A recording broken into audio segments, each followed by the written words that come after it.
হাসিনার সঙ্গে দেখা করতে ভারতে অবস্থান করছেন আওয়ামী লীগের শীর্ষ নেতারা। খুব গোপনীয়ভাবে শেখ হাসিনার সঙ্গে আওয়ামী লীগের কয়েকজন নেতার বৈঠক হবে বলে ভারতীয় গণমাধ্যম দাবি করেছে।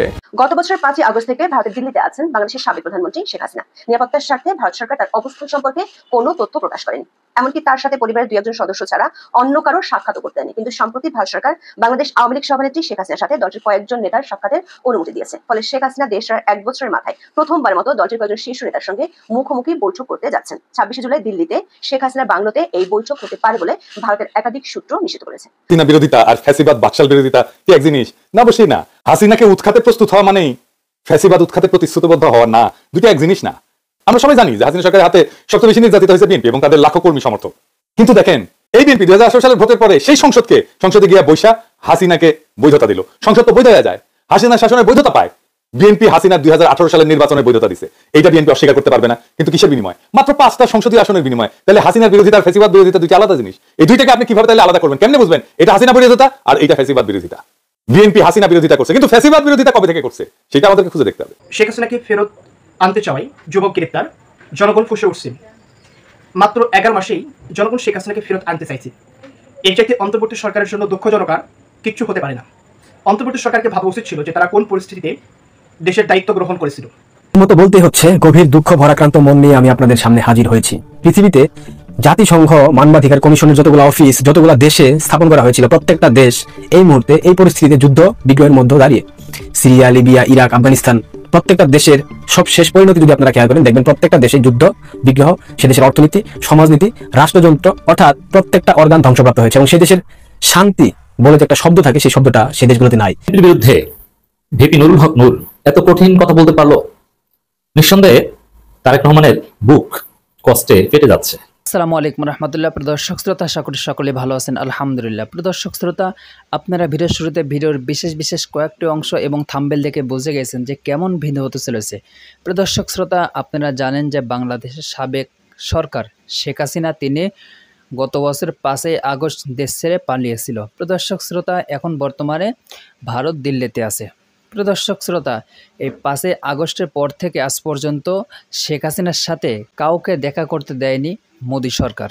প্রিয় দর্শক শ্রোতা, এই এতদিন পর আজকে আওয়ামী লীগের কিছু নেতার সঙ্গে শেখ হাসিনার দেখা করার সুযোগ করে দিয়েছে ওই দেশের সরকার মোদী। প্রিয় দর্শক শ্রোতা, সেই বিষয় নিয়ে খুবই গুরুত্বপূর্ণ আলোচনা রয়েছে এবং আরও বাকি খুবই গুরুত্বপূর্ণ কয়েকটি ভিডিও নিয়ে আজকে হাজির হয়েছি। প্রিয় দর্শক শ্রোতা, আপনারা না টেনে সম্পূর্ণ ভিডিওগুলো দেখবেন, তাহলে আপনারা সম্পূর্ণ বিষয়গুলো জানতে পারবেন। চলুন আর কথা না বাড়িয়ে একটি লাইক দিয়ে আমরা সকল বিশ্লেষকের বিশ্লেষণ শুনে আসি। চলুন। জুলাই আন্দোলনে গত বছর 5 আগস্ট ক্ষমতা হারায় আওয়ামী লীগ। দলটি 2009 সাল থেকে একটানা বাংলাদেশের ক্ষমতার কেন্দ্রে ছিল। 5 আগস্ট শেখ হাসিনা দেশ ছেড়ে চলে যান ভারতে। সে সময় তার কাছে ছিল লাল পাসপোর্ট। পরে বাংলাদেশের অন্তর্বর্তী সরকার তার সেই লাল পাসপোর্ট বাতিল করে। ভারত সরকার আনুষ্ঠানিকভাবে জানিয়েছিল শেখ হাসিনা ভারত সরকারের রাষ্ট্রীয় অতিথি হিসেবে দেশটিতে আছেন। বাংলাদেশের পররাষ্ট্র মন্ত্রণালয় থেকে শেখ হাসিনাকে ফেরত চেয়ে নোট ভারবালো পাঠানো হয়েছিল, কিন্তু ভারত সরকার তার কোনো উত্তর দেয়নি। এর মধ্যে শেখ হাসিনা দিল্লি থেকে সামাজিক মাধ্যমে প্রায় বক্তব্য দেন, বিশেষ করে দলীয় নেতাকর্মীদের উদ্দেশ্যে বক্তব্য দিয়ে থাকেন। তেমন একটা বক্তব্যকে ঘিরে বাংলাদেশের আন্তর্জাতিক অপরাধ ট্রাইব্যুনালে আদালত অবমাননার মামলা দায়ের হয়েছিল। মামলাটিতে আদালত শেখ হাসিনাকে 6 মাসের কারাদণ্ড দিয়েছেন। শেখ হাসিনা এমন বক্তব্য দেওয়ার বিষয়টি নিয়ে বাংলাদেশের অন্তর্বর্তী সরকারের প্রধান উপদেষ্টা অধ্যাপক মোহাম্মদ ইউনূস ভারতের প্রধানমন্ত্রী নরেন্দ্র মোদীর সাথে সাক্ষাতে তুলে ধরেছিলেন, কিন্তু ভারত সরকারের পক্ষ থেকে সামাজিক মাধ্যম ব্যবহারের স্বাধীনতায় দেশটি হস্তক্ষেপ করা সম্ভব নয় বলে জানানো হয়েছিল। এর মধ্যে বাংলাদেশের অন্তর্বর্তী সরকার বহুবার করবে বললেও শেষ পর্যন্ত আওয়ামী লীগের কার্যক্রম নিষিদ্ধ করেছে। অভিযোগ আছে, সরকার সমর্থক কিংস পার্টির নেতাদের খুশি করতে দেশি বিদেশি বিরোধিতা সত্ত্বেও ডক্টর ইউনূস প্রশাসন আওয়ামী লীগের কার্যক্রমে নিষেধাজ্ঞা আরোপ করে। শেখ হাসিনা দিল্লিতে থাকলেও ভারত ও আন্তর্জাতিক গণমাধ্যমগুলোর খবরে বলা হয়েছে তিনি বেশ কড়া নিরাপত্তার মধ্যে আছেন। এমনকি তার নিরাপত্তার স্বার্থে ভারত সরকার তার অবস্থান সম্পর্কে সুনির্দিষ্ট কোনো তথ্য প্রকাশ করেনি। এমনকি তার সাথে কারো দেখা সাক্ষাতেও ছিল কড়াকড়ি। শেখ হাসিনা দেশ ছাড়ার সময় তার সঙ্গী ছিলেন ছোট বোন শেখ রেহানা। আবার বিশ্ব স্বাস্থ্য সংস্থার আঞ্চলিক প্রধান হওয়ার সুবাদে শেখ হাসিনার মেয়ে সাইমা ওয়াজেদ পুতুল আগে থেকেই দিল্লিতে ছিলেন। সূত্রগুলো বলছে, গত ঈদ উল আজহার সময় দিল্লিতে যান শেখ হাসিনার মার্কিন প্রবাসী পুত্র সজীব অজিত জয়। তিনি সেখানে 7 দিনের মতো তার মায়ের সাথে কাটিয়েছিলেন। সজীব অজিত জয় এর আগে বাংলাদেশি পাসপোর্ট ব্যবহার করতেন, কিন্তু বাংলাদেশের অন্তর্বর্তী সরকার তার পাসপোর্ট বাতিল করায় তিনি সম্প্রতি যুক্তরাষ্ট্রের নাগরিকত্ব নেন। মার্কিন পাসপোর্ট নিয়ে তিনি দিল্লিতে মায়ের সাথে দেখা করতে গিয়েছিলেন। দিল্লির পররাষ্ট্র মন্ত্রণালয়ের একটি সূত্র জানিয়েছে, বাংলাদেশের সাবেক প্রধানমন্ত্রী শেখ হাসিনার নিরাপত্তার কথা বিবেচনায় রেখে তার অবস্থান নিয়ে চূড়ান্ত সতর্কতা অবলম্বন করে আসছে ভারতের স্বরাষ্ট্র মন্ত্রণালয়। শুধু নিরাপত্তাই নয়, একজন অতিথি রাষ্ট্রপ্রধানকে যে ধরনের সুযোগ সুবিধা ও মর্যাদা দেওয়া হয়ে থাকে বাংলাদেশের সাবেক প্রধানমন্ত্রীর জন্য তাই বরাদ্দ আছে। নিয়মিত তার স্বাস্থ্য পরীক্ষা করা হয়। প্রধানমন্ত্রী থাকাকালে তার চোখের চিকিৎসা হয়েছিল যুক্তরাজ্যে, আর কানের চিকিৎসা হয়েছিল যুক্তরাষ্ট্রে। ভারত সরকারের পক্ষ থেকে পুরাতন চিকিৎসকদের সাথেও যোগাযোগ করা হয়েছে, কিন্তু গত 1 বছরে নিজ পরিবারের সদস্যরা ছাড়া অন্য কাউকে দেখা করার অনুমতি দেয়নি ভারত সরকার। তবে সম্প্রতি ভারত সরকারের পক্ষ থেকে এই বিষয়ে সবুজ সংকেত মিলেছে। সম্প্রতি তার সাথে তার বেশ কয়েকজন ঘনিষ্ঠ আত্মীয় দেখা করেছেন। এদের মধ্যে শেখ হেলালুদ্দিন ও শেখ ফজলুল করিম সেলিম এবং হাসনাত আব্দুল্লাহ আছেন বলে নিশ্চিত হওয়া গেছে। দিল্লির সূত্রগুলো থেকে জানা গেছে 26শে জুলাই শনিবার ভারতে অবস্থানকারী আওয়ামী লীগের কয়েকজন নেতা শেখ হাসিনার সাথে সাক্ষাৎ করবেন। এর মধ্যে শেখ হাসিনা যে বাংলোতে থাকেন সেই বাংলোতে তার জন্য একটি অফিস বরাদ্দ করা হয়েছে ভারত সরকারের পক্ষ থেকে। ভারতের স্বরাষ্ট্র মন্ত্রণালয়ের উচ্চপদস্থ কয়েকজন কর্মকর্তা বাংলাদেশের সাবেক এই প্রধানমন্ত্রীর অফিসের কাজকর্ম দেখভাল করেন। আওয়ামী লীগের একটি সূত্র জানিয়েছে, আওয়ামী লীগের নেতাদের মধ্যে এখনো পর্যন্ত শুধুমাত্র সাবেক স্বরাষ্ট্রমন্ত্রী আসাদুজ্জামান খান কামাল শেখ হাসিনার সঙ্গে দেখা করার সুযোগ পেয়েছিলেন। ঢাকায় আন্তর্জাতিক অপরাধ আদালতে একই মামলায় অভিযুক্ত শেখ হাসিনা ও আসাদুজ্জামান খান কামাল। সেই মামলার শুনানি শুরু হয়েছে। সাবেক আইজিপি কে এই মামলায় রাজসাক্ষী করা হয়েছে। জানা গেছে এই মামলা নিয়ে আলোচনার জন্য সাবেক স্বরাষ্ট্রমন্ত্রীকে দেখা করার অনুমতি দেওয়া হয়। গত বছর 5 আগস্টের পর থেকে আওয়ামী লীগের অনেক নেতাই ভারতে আছেন। তাদের অনেকেই দিল্লিতে গিয়ে শেখ হাসিনার সঙ্গে দেখা করার চেষ্টা করেছিলেন, কিন্তু তখন অনুমতি পাননি। সূত্রগুলো বলছে, টেলিফোনে অনেকের সঙ্গে কথা বলেন শেখ হাসিনা, যদিও সেই সংখ্যা সীমিত। আওয়ামী লীগের সভাপতি, সাধারণ সম্পাদক মিলে 81 জনের সম্পাদক মণ্ডলী আছেন। তাদের 9 জন প্রেসিডিয়াম সদস্য।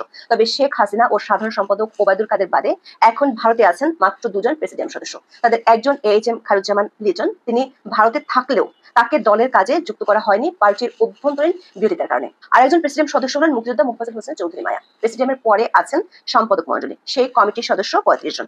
তাদের মধ্যে 27 জন ভারতে আছেন বলে জানা গেছে। এছাড়া কেন্দ্রীয় কমিটির সদস্য আছেন 27 জন। তাদেরও হাতে গোনা কয়েকজন ভারতে আছেন। শীর্ষ নেতাদের কতজন শেষ পর্যন্ত শেখ হাসিনার সাক্ষাৎ পাবেন তা সুনির্দিষ্টভাবে জানা যায়নি। গত 25শে ফেব্রুয়ারি দৈনিক প্রথম আলোতে প্রকাশিত একটি খবরের শিরোনাম ছিল, কলকাতা, লন্ডন ও নিউ ইয়র্কে আওয়ামী লীগের নেতাদের বিলাসী জীবন। ওই খবরে বলা হয়, আওয়ামী লীগের সাধারণ সম্পাদক ও সাবেক সড়ক পরিবহন ও সেতুমন্ত্রী ওবায়দুল কাদের এবং সাবেক স্বরাষ্ট্রমন্ত্রী আসাদুজ্জামান খান কামাল আছেন কলকাতার অভিজাত রাজারহাট নিউ টাউন এলাকায়। আওয়ামী লীগের সভাপতি মণ্ডলীর সদস্য জাহাঙ্গীর কবির নানক পূর্ব কলকাতার সল্ট লেকে থাকেন। সাবেক পাট ও বস্ত্রমন্ত্রী নানকের সঙ্গে তার স্ত্রী, মেয়ে ও জামাতা থাকেন। আওয়ামী লীগের যুগ্ম সাধারণ সম্পাদক ও সাবেক সংসদ সদস্য আফামা বাহাউদ্দিন নাসিম স্ত্রীকে নিয়ে থাকছেন কলকাতার আরেক আবাসিক এলাকা তফসিয়া। সাবেক সংসদ সদস্য আলাউদ্দিন আহমেদ চৌধুরী নাসিম থাকেন কলকাতার টাটা হাউজিং অ্যাভিনিউতে। এছাড়া আওয়ামী লীগের প্রভাবশালী নেতাদের মধ্যে শেখ ফজলুল করিম সেলিম, শেখ হেলালুদ্দিন ও তার ছেলে শেখ তন্ময়, নজরুল হামিদ বিপু, অসীম কুমার উকিল ও তার স্ত্রী অধ্যাপক অপু উকিল, যশোরের সাবেক এমপি শাহিন চাকলাদার, যুবলীগের সাবেক চেয়ারম্যান ওমর ফারুক চৌধুরী সহ অনেকেই কলকাতা সহ ভারতের বিভিন্ন স্থানে অবস্থান করেছেন। সাবেক শিক্ষামন্ত্রী মহিবুল হাসান চৌধুরী নফেল কলকাতায় ভাড়া বাসায় থাকছেন। তার ব্রিটিশ বংশোদ্ভূত স্ত্রী ও 2 মেয়ে লন্ডনে থাকতেন। সম্প্রতি নফেল তাদের কলকাতায় নিয়ে যান। আওয়ামী লীগের যুগ্ম সাধারণ সম্পাদক মাহবুব উল আলম হানিফ দিল্লিতে অবস্থান করছেন। শেখ হাসিনার সাবেক প্রতিরক্ষা উপদেষ্টা তারিক আহমেদ সিদ্দিক কলকাতা থাকেন। ভারতে নিজের বাড়িতে থাকছেন আওয়ামী লীগের নেতা আবুল হাসান আব্দুল্লাহ ও তার ছেলে বরিশাল সিটি কর্পোরেশনের সাবেক মেয়র সেনিবাদ সাদিক আব্দুল্লাহ। অন্যদিকে সাবেক চিফ হুইপ নুরি আলম চৌধুরী লিটন ও তার ভাই যুবলীগ নেতা নিক্সন চৌধুরী থাকছেন কলকাতায়। গত 7 ফেব্রুয়ারি বিবিসি বাংলাতে প্রকাশিত এক খবরে বলা হয়েছে, বিভিন্ন সূত্র থেকে বিবিসি বাংলা জানতে পেরেছে আওয়ামী লীগের প্রথম সারির বা ক্যাটাগরি 1 এর নেতাদের মধ্যে অন্তত 200 জন পশ্চিমবঙ্গে আছেন। এই শ্রেণীর নেতাদের মধ্যে যেমন আছেন দল ও সাবেক সরকারের শীর্ষ পদাধিকারী এবং মন্ত্রীরা, তেমনই আছেন প্রায় 70 জন সংসদ সদস্য। সূত্রগুলো বলছে, বাংলাদেশের হিন্দু সম্প্রদায় আওয়ামী লীগ নেতাকর্মীদের উপর নির্যাতন, বিশেষ করে গোপালগঞ্জের সংগঠিত হত্যাকাণ্ডের বিষয়টি আন্তর্জাতিক পরিমণ্ডলে ভালোভাবে প্রচার করতে চায় আওয়ামী লীগ। গোপালগঞ্জে সরকার সমর্থক কিংস পার্টি এনসিপি সমাবেশকে ঘিরে আইন শৃঙ্খলা বাহিনীর সদস্যরা বিক্ষোভকারীদের উপর গুলি চালিয়েছিল। ওই ঘটনায় 5 জন মারা যায়। বাংলাদেশের মানবাধিকার সংস্থা আইন ও সালিশ কেন্দ্র তাদের প্রাথমিক অনুসন্ধানে গোপালগঞ্জে গুরুতর মানবাধিকার লঙ্ঘনের প্রমাণ পেয়েছে। এ নিয়ে গণমাধ্যমে খবর প্রকাশিত হয়েছে। হাসিনা বিরোধিতা আর ফ্যাসিবাদ বাকশাল বিরোধিতা কি এক জিনিস? না, অবশ্যই না। হাসিনাকে উৎখাতে প্রস্তুত হওয়া মানেই ফ্যাসিবাদ উৎখাতে প্রতিশ্রুতিবদ্ধ হওয়া না, দুটো এক জিনিস না। আমরা সবাই জানি যে হাসিনা সরকারের হাতে সবচেয়ে বেশি নির্যাতিত হয়েছে বিএনপি এবং তাদের লাখো কর্মী সমর্থক। কিন্তু দেখেন, এই বিএনপি 2018 সালের ভোটের পরে সেই সংসদে গিয়া বৈশা হাসিনাকে বৈধতা দিল। সংসদ তো বৈধ হয়ে যায়, হাসিনার শাসনের বৈধতা পায়। বিএনপি হাসিনার 2018 সালের নির্বাচনের বৈধতা দিচ্ছে, এইটা বিএনপি অস্বীকার করতে পারবে না। কিন্তু কিসের বিনিময়? মাত্র 5টা সংসদীয় আসনের বিনিময়। তাহলে হাসিনার বিরোধিতা আর ফ্যাসিবাদ বিরোধিতা দুইটা আলাদা জিনিস। এই দুইটাকে আপনি কিভাবে তাহলে আলাদা করবেন? কেমনে বুঝবেন এটা হাসিনা বিরোধিতা আর এইটা ফ্যাসিবাদ বিরোধিতা? বিএনপি হাসিনা বিরোধিতা করছে, কিন্তু ফ্যাসিবাদ বিরোধিতা কবে থেকে করছে সেটা আমাদেরকে খুঁজে দেখতে হবে। এইটা আপনি বুঝতে পারবেন যে কেউ কবে থেকে হাসিনাকে অবৈধ এবং দখলদার প্রধানমন্ত্রী হিসেবে ভাবতে শুরু করছে। এটাই হচ্ছে আসল লাইন। হাসিনাকে অবৈধ প্রধানমন্ত্রী এবং দখলদার হিসেবে হিসাব করা শুরু করা উচিত ছিল 2014 সালে ভুয়া নির্বাচনের পর থেকে। কিন্তু বিএনপি তখন সেটা ভাবতে পারে নাই, তারপরে সে ইলেকশনে গেছে। শুধু ইলেকশনে না, সংসদেও গেছে। বিএনপি সংসদের পদত্যাগ করে কবে? 2022 সালের 10 ডিসেম্বর। তার মানে 2022 সালের 10 ডিসেম্বরের আগ পর্যন্ত যা হাসিনার শাসন, সেটাকে বিএনপি বৈধ বলে মনে করে। সে পদত্যাগ করুক বা না করুক, বিএনপি হাসিনার সেই সংসদকে বৈধ আর হাসিনার প্রধানমন্ত্রিত্বকে বৈধ বলে ধরে নিয়েছিল। আইনত আমাদের সেটাই বুঝতে হবে। আপনি নির্যাতিত হইলে আপনি ফ্যাসিবাদ বিরোধী হইয়া যান না। হাসিনাকে বৈধ প্রধানমন্ত্রী ধরে নিয়ে তার সমালোচনায় কোনো বিপ্লবীপনা নাই। রুমিন ফারহানা সেই সংসদে গিয়ে যতই জ্বালাময়ী বক্তব্য দিক না কেন, হাসিনাকে বৈধ প্রধানমন্ত্রী ভাইবা নিয়ে সেটা সে বলছে। এর ফলে হাসিনার ফ্যাসিবাদ ঢাকা ফেলতে সুবিধা হয়েছে। এমনকি হাসিনাও চাইছে রুমিন ফারহানার জ্বালাময়ী বক্তব্য দিক। রুমিন ফারহানা হাসিনার সেই ইচ্ছাই পালন করছে। এইভাবেই হাসিনা বিরোধিতার সবচেয়ে নিরাপদ পথগুলো তৈরি হয়েছিল। যেমন কোন বাম সংগঠনের হয়ে হাসিনার সমালোচনা করা ছিল অনেক বেশি নিরাপদ, ছাত্রদল বা শিবিরের তুলনায়, তাই না? এইটা ওই বামাদের দোষ না, কিন্তু এতে যদি হাসিনা তাদেরকে কম হুমকি মনে করে তাহলে সেটা তো সত্যি, তাই না? এটাও আমাদের অস্বীকার করা উচিত না যে জানু মোহাম্মদ কোনো মামলার মুখোমুখি হয়নি, কিন্তু শহীদুল আলমকে রিমান্ডে নেওয়া হয়েছে, তাকে মাইরা ফাটা ফেলা হয়েছে, রক্ত বেরিয়ে দিচ্ছে। মির্জা ফখরুল তো মামলার ভারে হাঁটতেই পারতেন না। হাজার হাজার ছাত্রদল যুবদল কর্মীকে হত্যা করছে এই সরকার। ছাত্র ইউনিয়নের কয়জনকে করছে? করে নাই। বামপন্থীদের কয়জনকে করছে? করে নাই। একজনকে পুলিশ ধরতো, আবার একটু দূরে গিয়ে ছেড়ে দিত। এই যে দেখেন ছাত্র ইউনিয়নের সাবেক নেতারে ধরছে, আবার ছেড়ে দিচ্ছে। সবাই এরকম করতো, ধরতো আবার ছেড়ে দিত, একটু দূরে নিয়ে যায়। নূর হক নুরুন নির্যাতনের শিকার হয়েছে, কিন্তু সেই আবার হাসিনার মাঝে তার মায়ের প্রতিচ্ছবি খুঁজে পাইছে। আমি ছাত্রলীগের কর্মী ছিলাম না, শুধু ছোটখাটো একটা নেতাও ছিলাম, হলের পোস্টেড ছিলাম। আর আমি বিভিন্ন প্রোগ্রামে গিয়েছি, আমি দেখেছি নেত্রীকে ঢাকা মেডিকেল যখন বার্ন ইউনিটে বিএনপির আন্দোলনের সময় যখন বিভিন্ন অকারেন্সগুলো তখন তিনি গিয়েছেন। আসলে আমার মনে হয়েছে যে তার মধ্যে আমার মায়ের চেহারাটা আমি কিছুটা দেখতে পেয়েছি। আর বঙ্গবন্ধুর কথা তো এটি আসলে তো শুধু আমরা না, সারা বিশ্বের মানুষ জানে। তার সুযোগ্য কন্যা যদিও শেখ রেহানা আপা আমরা রয়েছে, কিন্তু এটা বঙ্গবন্ধুর মধ্যে অনেকে বলে যেটা ছিল তার পুরোটা মনে হয় যে আমাদের নেত্রী পেয়েছেন। এই সমস্ত ঘটনা কিন্তু খুবই জটিল, কিন্তু এগুলো এত সহজে ঘটতো না যদি প্রফেসর ইউনূস শেখ হাসিনাকে ফ্যাসিস্ট এবং আওয়ামী লীগকে বাকশালী ও ফ্যাসিস্ট দল হিসেবে চিন্তা করতেন, চিনে নিতেন, জনগণকে চিনে নিতেন, ডিফাইন করতেন, তাদের আদর্শিক কাঠামো এবং রাষ্ট্রীয় যন্ত্রগুলোকে সুস্পষ্টভাবে চিহ্নিত করতেন এবং সংজ্ঞায়িত করতেন। ওনাকে বলতে হতো কেন এইগুলা গণতন্ত্রের পরিপন্থী এবং আপত্তিকর যুক্তিসহ, কিন্তু তিনি সেটা করেন নাই। 11 মাস পার হয়ে গেছে, ওনার করার সেটা সময় হয় নাই। কারণ এইগুলা যদি আগে থেকে সংজ্ঞায়িত না হয়, তাহলে আওয়ামী লীগের বিরুদ্ধে যাই করুক এই সমস্ত হয়ে দেখায় লোক দেখানো আইওয়াস, পপুলিজম। বিষয়টা হওয়া উচিত ছিল এরকম, আইন মন্ত্রণালয় অপরাধের ধরন অনুযায়ী সংজ্ঞায়িত করবে, সেই অনুযায়ী একটা তালিকা প্রণয়ন করবে, জনগণের সামনে সেই তালিকাভুক্ত ব্যক্তিদের কর্ম এবং অপরাধ উপস্থাপন করবে, তারপর আদালতে মামলা হবে এবং আদালতের নির্দেশে ব্যবস্থা না হবে। এখন কি করতেছে? খায়রুল সাহেবকে 11 মাস পরে ধরা হলো। কেন 11 মাস আগে কেন ধরা হলো না? আবার এখন কেন ধরা হলো? এই একই রীতি যেভাবে ধরা, সেটা পুলিশ, আমলা, সেনাবাহিনী সবার ক্ষেত্রে প্রযোজ্য। বিচার বিভাগের জন্য জুডিশিয়াল কাউন্সিল তদন্ত করবে, তারপর ব্যবস্থা নেবে, কিন্তু জোর করে অবসরে পাঠিয়ে দেওয়া হচ্ছে। এইভাবে তো শেষ করা যাবে না, জোর করে অবসরে পাঠায় তো দায় শেষ করা যাবে না। আবার দেখেন, আজকে দেখলাম একজন উপদেষ্টা চট্টগ্রাম কারাগারে হাসিনা 3 এমপির সঙ্গে বৈঠক করছে, দেখা করছে, পত্রিকায় আসছে, ছবি ভাইরাল হয়েছে। ধর্ম উপদেষ্টা কেন গেছে? স্বরাষ্ট্রমন্ত্রী যায় জেলখানায় মাঝে মাঝে, ধর্ম উপদেষ্টা জীবনে কোনোদিন যায়নি। উনি কেন গেছে? ঘুটু করতে। সে কোনো কাজ করে না। হেফাজতের সাথে দূরত্ব তৈরি হয়েছে, হেফাজতে নাকি তাকে রিকমেন্ড করে দিয়েছে। হেফাজতের সাথে দূরত্ব কেন তৈরি হয়? এর জন্যই তৈরি হয়েছে, ধর্ম উপদেষ্টার জন্যই তৈরি হয়েছে। আর এই সমস্ত জিনিস যদি চলতে থাকে, তাহলে বিচার ব্যবস্থার উপর জনগণের আস্থা ভেঙে পড়বে। প্রফেসর ইউনূস যখন প্রশ্ন করে তখন জবাব দিতে পারে না। কারণটা হইতেছে ফ্যাসিজমকে প্রফেসর ইউনূস স্পষ্ট করে সংজ্ঞায়িত করেনি এবং রাষ্ট্রের ভেতরে বসে থাকা ফ্যাসিস্ট উপাদানগুলোর বিরুদ্ধে পরিষ্কার কোনো কাঠামোগত লড়াইও শুরু করতে পারেনি। ফলে এই উপাদানগুলো এক ভয়ঙ্কর সামাজিক বিপর্যয়ের দিকে আমাদেরকে ঠেলে দিচ্ছে। বাংলাদেশের 2টা প্রিভিলেজ সরকার দেখছে, এক শেখ মুজিবের সরকার আর 2 প্রফেসর ইউনূসের সরকার। 2 সরকারই একটা রক্তাক্ত লড়াইয়ের পর ক্ষমতা আসছিল। মানুষ অনেক আশা করছিল সরকার প্রধান হিসেবে প্রফেসর ইউনূস আর শেখ মুজিব, মানে সোহরাওয়ার্দীর বডিগার্ড, দুজনেই দারুণ জনপ্রিয় ছিল। মুজিবের সরকার ফেল করছে নিদারুণ ভাবে, এমন ভাবে ফেল করছে যে সোহরাওয়ার্দীর বডিগার্ড জয় বাংলা সবাই বলে আলহামদুলিল্লাহ। ঠিক এই পথে হাঁটতেছে প্রফেসর ইউনূসের সরকার, ক্রমাগত জনপ্রিয়তা হারাইতেছে। দেখেন, উনারা তো 12 ভাতারির মতো ঠাপ খায়, ওয়াকারের ঠাপ খায়, বিএনপির ঠাপ খায়, আওয়ামী লীগের ঠাপ খায়, ইন্ডিয়ার ঠাপ খায়, 2 দিন পর পর গদি নড়ে যায়। কেউ তো সাপোর্ট করে না, সবাই বিরক্ত। আমরা কয়েকজন খায় না খায় সাপোর্ট করে গেছি, সরকার যেন ভালো চলে, নানা পরামর্শ দিচ্ছি, কোনো পরামর্শ শুনে না। 2-1টা হয়তো শুনছে, কালে ভদ্রে বালিতে পেশাব করে দেখছেন, কোনো চিহ্ন থাকে না। প্রফেসর সরকারকেও তাই কোনো পরামর্শ দিলে শুনে না, বালিতে পেশাবের মতো কোনো চিহ্ন থাকে না। এই যে মাইলস্টোনের ঘটনায় আমি তো ইউজুয়ালি উপদেষ্টাদের ফোন করি না, ওই দিন দুর্ঘটনার সাথে সাথে আপনার ফোন দিয়েছি, বলছি পরীক্ষা স্থগিত করে দেন। তখন বাংলাদেশের টাইম বেলা 3টা হবে, উনি বলেন দেখতেছি। আমি কল্পনা করি না এই সিদ্ধান্ত নিতে পারবেন না। পরে জানলাম শিক্ষা সচিব এই পরীক্ষা স্থগিত করতে রাজি হন নাই। তাইলে আপনার ভাই কেন শিক্ষা উপদেষ্টা থাকবেন? শিক্ষা সচিবকে উপদেষ্টা বানিয়ে দিলেই হয়, সেই যখন সব ডিসিশন নেয়। আমি আপনার ভাইয়ের ফোন করার পরে কি করছে আমি পরিষ্কার দেখতে পাইতেছি। আর ভাই শিক্ষা সচিবকে ডাকছে ফোনের পরে, জিজ্ঞেস করছে আচ্ছা বলেন তো এই পরীক্ষা স্থগিত করে দেওয়া উচিত না? সিদ্দিক জুবায়ের তো আমলা সবার বেশি বুঝে, সে বলছে জি স্যার আমরা তো করতেই পারি, কিন্তু এই অ্যাক্সিডেন্ট তো ঢাকার একটা সেন্টারে সারা দেশে সবাই তো প্রিপারেশন নিয়ে ফেলছে, বন্ধ করলে ঝুলে যাবে সব প্রিপারেশন। শিক্ষকদের একটা প্রিপারেশন থাকে। দেখেন অনেকে দেখেন পরীক্ষার পরে ছুটি কাটাতে যাবে, টিকিট কেটে ফেলছে, এত বেড়াছাড়া হয়ে যাবে তো সব পরে নিতে গেলে। তাহলে পরীক্ষা নিয়ে নি স্যার, এই যে মাইলস্টোনের জন্য আমরা পরে একটা আলাদা নিয়ে নিব নি পরীক্ষা।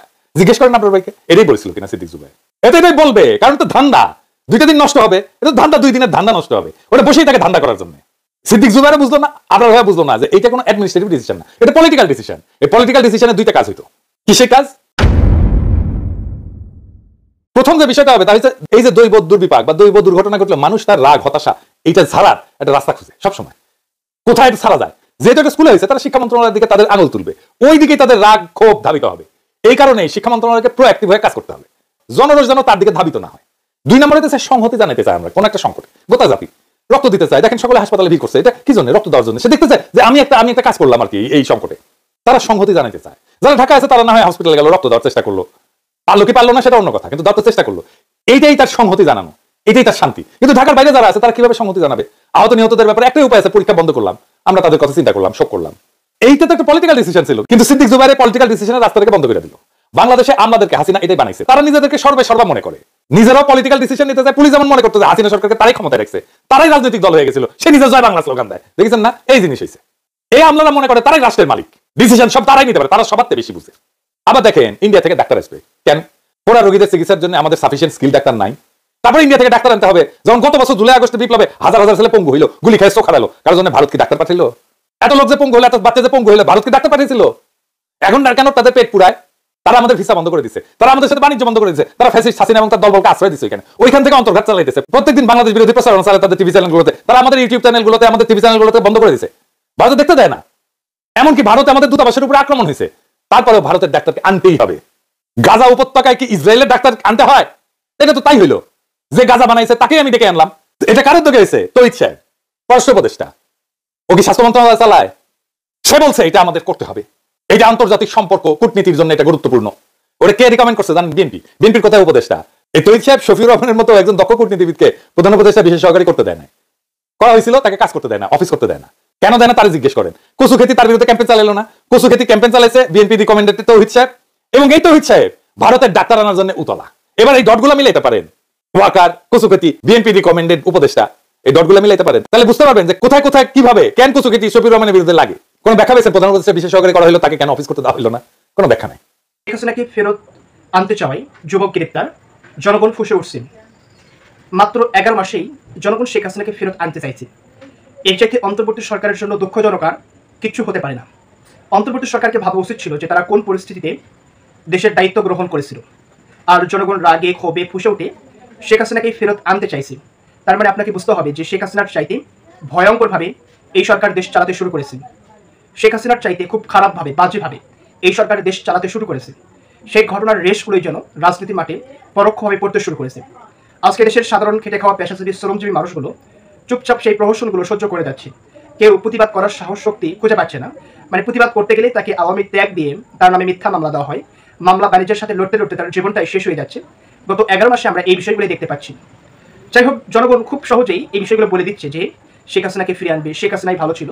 এই বিষয়গুলো এখন ওপেন হয়ে গেছে, সিক্রেট আর বিষয়গুলো নেই। জনগণের ভয় ভীতি সবকিছু ভেঙে গেছে।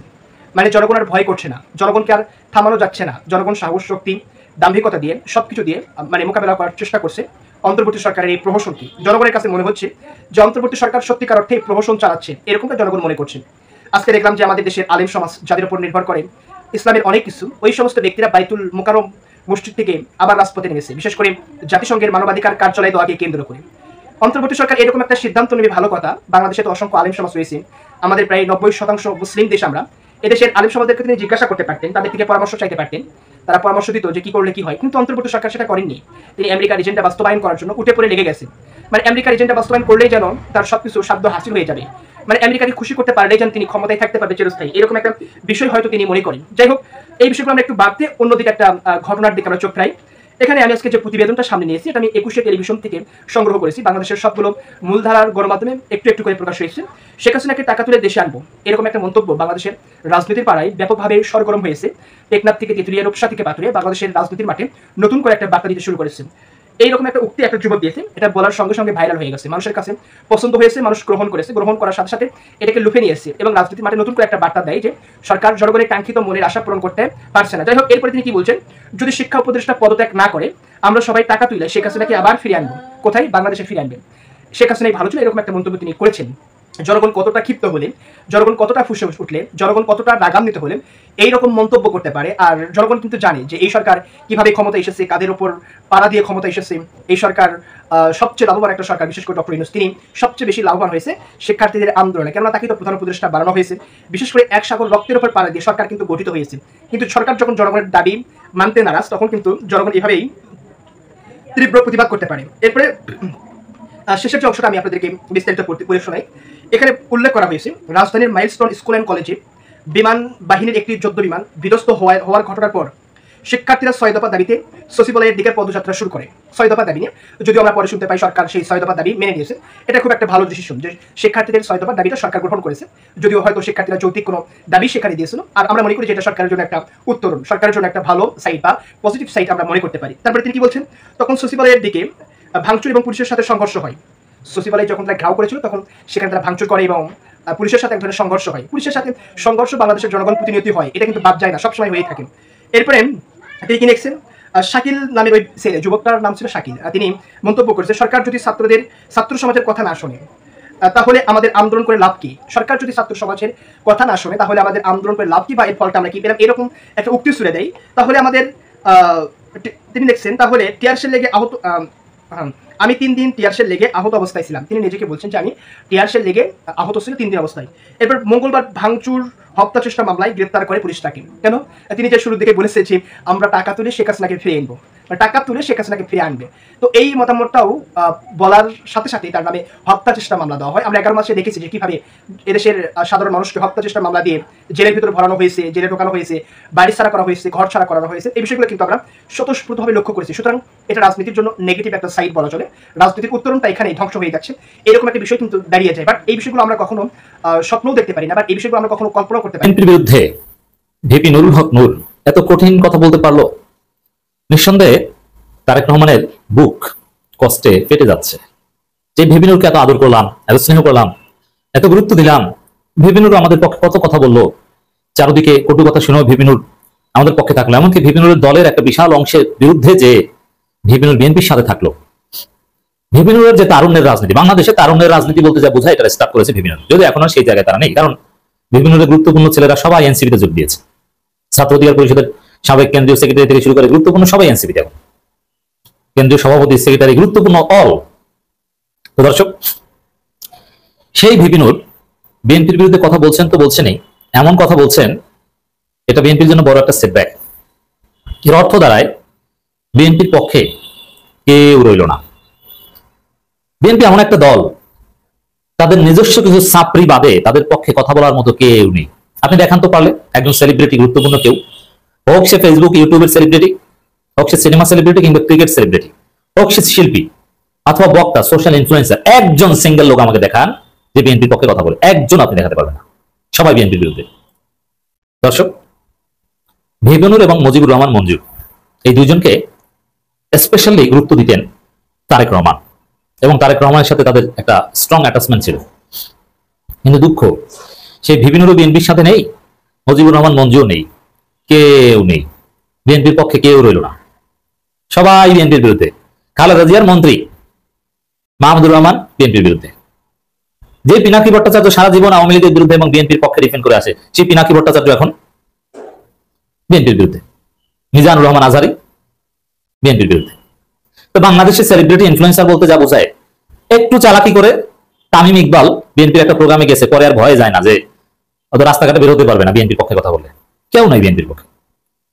বড় কোনো বুদ্ধিজীবী যে সরাসরি বিএনপি করে না কিন্তু বিএনপির পক্ষে কথা বলে, একটু দেখান তো।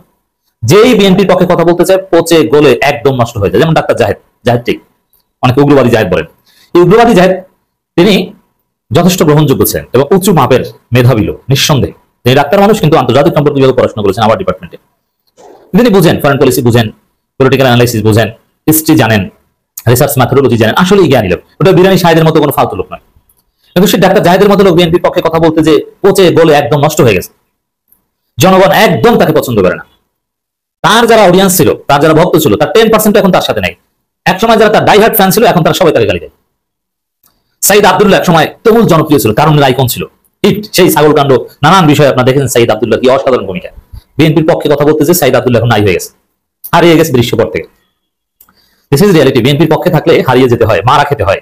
অতএব ভাই বিএনপির পক্ষে বলেন না, আর যা করেন বিএনপির পক্ষে বলেন না, আপনার পরিণতি আওয়ামী লীগের মতো হবে। বিএনপি এমন একটা নিকৃষ্ট দল যারা ক্ষমতা আসার আগে মানুষ তাদের পতন চায়। এরা ক্ষমতা আসবে, টিকে থাকবে, এটা পাগলের প্রলাপ। ক্ষমতা আসতে পারবে না, আসলে টিকে থাকতে পারবে না। অতএব এই দলের সাপোর্টার হইেন না, এই দলের ভোটার হইেন না। কপালে দুঃখ আছে, জুনায়েদ আহমেদ পলকের মতো কাঁদতে হবে। প্রদর্শক শ্রোতা, আপনারা একে একে সকল বিশ্লেষকের বিশ্লেষণ শুনলেন। অবশ্যই আপনারা বুঝতে পারছেন আসলে কতটা গুরুত্বপূর্ণ নিউজ ছিল। আর এতদিন পর শেখ হাসিনা এবং তার দল আওয়ামী লীগের কিছু নেতার সঙ্গে বৈঠক করেছে, সেখানে কী হয়েছে সেটাও জানলেন এবং আরও বাকি কিছু ভিডিও আপনারা দেখলেন। এখান থেকে আপনারা কে বুঝলেন, কে জানলেন, অবশ্যই কমেন্টে জানিয়ে দিবেন। আরও এরকম নিত্য নতুন আপডেট নিউজ পেতে আমাদের এই চ্যানেলটি সাবস্ক্রাইব করে পাশে থাকবেন। ধন্যবাদ।